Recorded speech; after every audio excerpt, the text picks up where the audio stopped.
नमस्कार, आप देख रहे हैं न्यूज़ वन टुडे। मैं आपके साथ निकिता शर्मा। सिक्किम में 4 अक्टूबर को बादल फटने से लोनाक झील टूट गई। 26 लोगों की मौत हुई। वहीं सेना के लापता हुए 23 जवानों में से 7 के शव मिले हैं।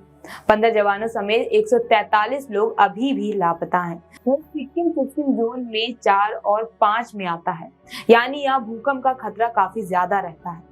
इसी वजह से यहाँ सिर्फ 5 फ्लोर की ही बिल्डिंग बनाने की परमिशन मिलती है। पर राजधानी गंगटोक के एमजी रोड पर 14 फ्लोर की एक बिल्डिंग बन रही है। ये एरिया बाढ़ की तबाही वाली जगह से सिर्फ 70 किलोमीटर दूर है। इस बिल्डिंग का विरोध हुआ। मामला एनजीटी, हाई कोर्ट और सुप्रीम कोर्ट तक पहुंचा, पर काम नहीं रुका। एक्टिविस्ट और आर्किटेक्ट बता रहे हैं कि यहाँ की जमीन कच्ची है, इसलिए इतनी ऊंची बिल्डिंग का वजन नहीं संभाल पाएगी। इसके बावजूद काम चल रहा है। वहीं आसपास के लोग डरे हुए हैं, पूछ रहे हैं कि यहाँ ऊंची बिल्डिंग बनाना खतरनाक है। वहाँ 14 फ्लोर बनाने की परमिशन किसने दी? 14 फ्लोर की बिल्डिंग एजुकेशनिस्ट सत्यम तिवारी के घर के पास बन रही है। दिसंबर 7, 2021 में उन्होंने इसके खिलाफ हाई कोर्ट में अपील की थी। उन्होंने कंस्ट्रक्शन रोकने की मांग करते हुए कहा, वेस्ट सिक्किम के आरिथंग में 14 फ्लोर ऊंची बिल्डिंग बन रही है। इसमें होटल बनाया जाएगा। सिक्किम सरकार की मदद से ये प्रोजेक्ट तैयार हो रहा है।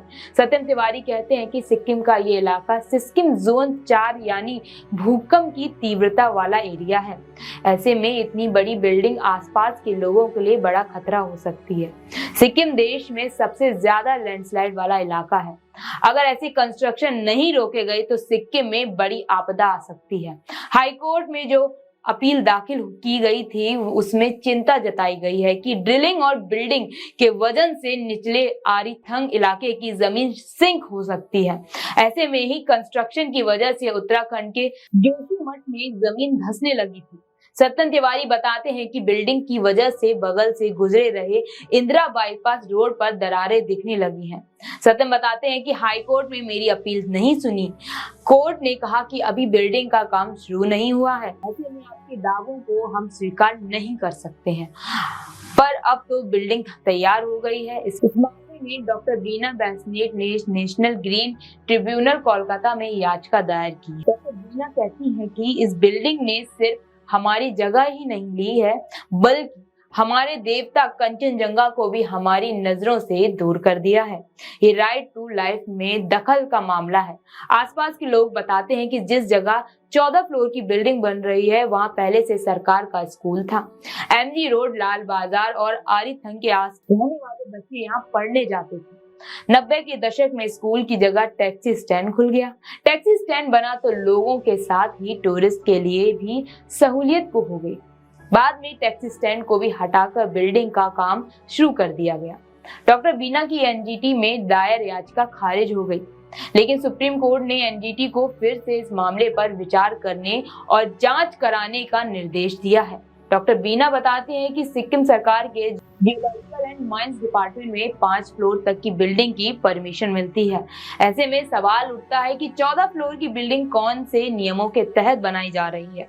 डॉक्टर बीना ने 14 फ्लोर की बिल्डिंग का एक प्रमोशनल वीडियो दिखाया। उन्होंने कहा, ये कोई अस्पताल या यूनिवर्सिटी नहीं है, यहाँ लग्जरी होटल बनेगा, इंफिनिटी पूल भी होगा। ये स्मार्ट सिटी प्रोजेक्ट है जिसे पब्लिक प्राइवेट पार्टनरशिप के तहत बनाया जा रहा है। जिस कंपनी को इस बिल्डिंग को बनाने का प्रोजेक्ट दिया गया है उसे सिर्फ 2 साल का अनुभव है। प्रोजेक्ट को सिक्किम कैबिनेट से भी मंजूरी मिली है। हाई कोर्ट में याचिका लगाने वाले सत्यम तिवारी दावा करते हैं कि बिल्डिंग बनाने वाले ने पहले गुमराह किया है कि सेफ है। इसे आईआईटी गुवाहाटी से सेफ्टी का क्लियरेंस सर्टिफिकेट मिला है। आरटीआई से हमने इसकी जानकारी मांगी तो पता चला कि आईआईटी गुवाहाटी ने नहीं, वहां के प्रोफेसर ऋषिकेश शर्मा ने लेवल पर इसे सर्टिफाई कराया है। यानी बिल्डिंग को आईआईटी गुवाहाटी से क्लियरेंस सर्टिफिकेट मिलने की बात गलत है। हमने आईआईटी गुवाहाटी के एसोसिएट प्रोफेसर ऋषिकेश शर्मा को कॉल किया, उनसे पूछा कि 14 फ्लोर की बिल्डिंग को किस आधार पर सेफ्टी सर्टिफिकेट दिया है। प्रोफेसर बताते हैं कि फोन पर ये नहीं। वही प्रोफेसर ने कहा कि ये बातें मैं फोन पर नहीं बता सकता, आप अपने सवालों को ईमेल करें, उस पर जवाब दूंगा। हमने प्रोफेसर ऋषिकेश को 2 अक्टूबर को ईमेल किया, लेकिन खबर लिखने जाने तक उनका जवाब नहीं आया। सिक्किम के आर्किटेक्ट कैलाश प्रधान बताते हैं कि 14 फ्लोर की जो बिल्डिंग बन रही है उसका फाउंडेशन भूकंप रोधी नहीं है। बिल्डिंग का राफ फाउंडेशन गलत है, जिससे इसके गिरने का खतरा रहता है। यहाँ की मिट्टी बहुत ज्यादा कमजोर है क्योंकि इलाका हिमालय में नया माउंटेन है। दूसरी वजह यहाँ बारिश होती रहती है। जो बिल्डिंग बन रही है वो स्लोप वाली जगह है। इन वजहों से खतरा और ज्यादा बढ़ गया है। कैलाश प्रधान ने कहा, बिल्डिंग जिस जगह बन रही है वहां पहाड़ का स्लोप करीब 30 डिग्री पर है। बारिश के वक्त यहाँ पर भूकंप आया तो बड़ा खतरा साबित हो सकता है। वहीं गंगटोक जैसे इलाके में पाइल फाउंडेशन कारगर है। इसी वजह से हॉस्पिटल और दूसरी बिल्डिंगें भी इसी टेक्निक पर बनी है। अरिथंग काउंसलर के टेम्पो रापग्याल से हमने पूछा कि बिल्डिंग नियमों के खिलाफ बन रही है। काउंसलर ने कहा, ये प्रोजेक्ट मेरे काउंसलर बनने से पहले शुरू हुआ था। मैं इसमें क्या कर सकता हूँ? यहाँ के लोगों को इससे एक दिक्कत नहीं है। बाकी जो पूछना है वो सरकार से आप पूछ सकते हैं। इस तरह सिक्किम के माइंस एंड जियोलॉजिकल डिपार्टमेंट के सीनियर इंजीनियर शरण सिलल ने फोन पर बात करते समय मना कर दिया। इसके बाद कॉल काट दी। माइंस एंड जियोलॉजिकल डिपार्टमेंट ने सिक्किम को 6 जोन में बांटा है। जोन 1 में 5 फ्लोर की बिल्डिंग बनाने की इजाजत है। ये इलाका भूकंप के लिहाजा से थोड़ा सेफ माना जाता है। स्टेबिलिटी जोन 2 में से 4 और स्टेबिलिटी जोन 3 में से 3 फ्लोर की बिल्डिंग बनाने की। वहीं जोन 6 में किसी भी तरह के कंस्ट्रक्शन की इजाजत नहीं है। इलाके को जोन में बांटने के लिए वहां के पत्थरों की प्रॉपर्टी बियरिंग कैपेसिटी और एरिया के स्लोप को ध्यान में रखा जा सकता है। गंगटोक की जिस जगह बिल्डिंग बन रही है वो भूकंप के सबसे ज्यादा खतरे वाले इलाके में आता है। सिक्किम में 18 सितंबर साल 2011 को 6.9 मैग्नीट्यूड का भूकंप आया था। इससे 100 से ज्यादा लोगों की मौत हुई थी।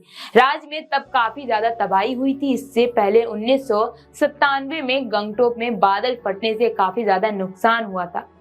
दक्षिण सिक्किम के पातिंग में भूस्खलन के 2 बड़े मामले आ चुके हैं। एक्सपर्ट कहते हैं कि सिक्किम भी जोशीमठ की तरह पूर्व हिमालय का हिस्सा है। सरकार भी नेचुरल डिजास्टर के लिहाज से इलाके को काफी ज्यादा सेंसिटिव मानती है।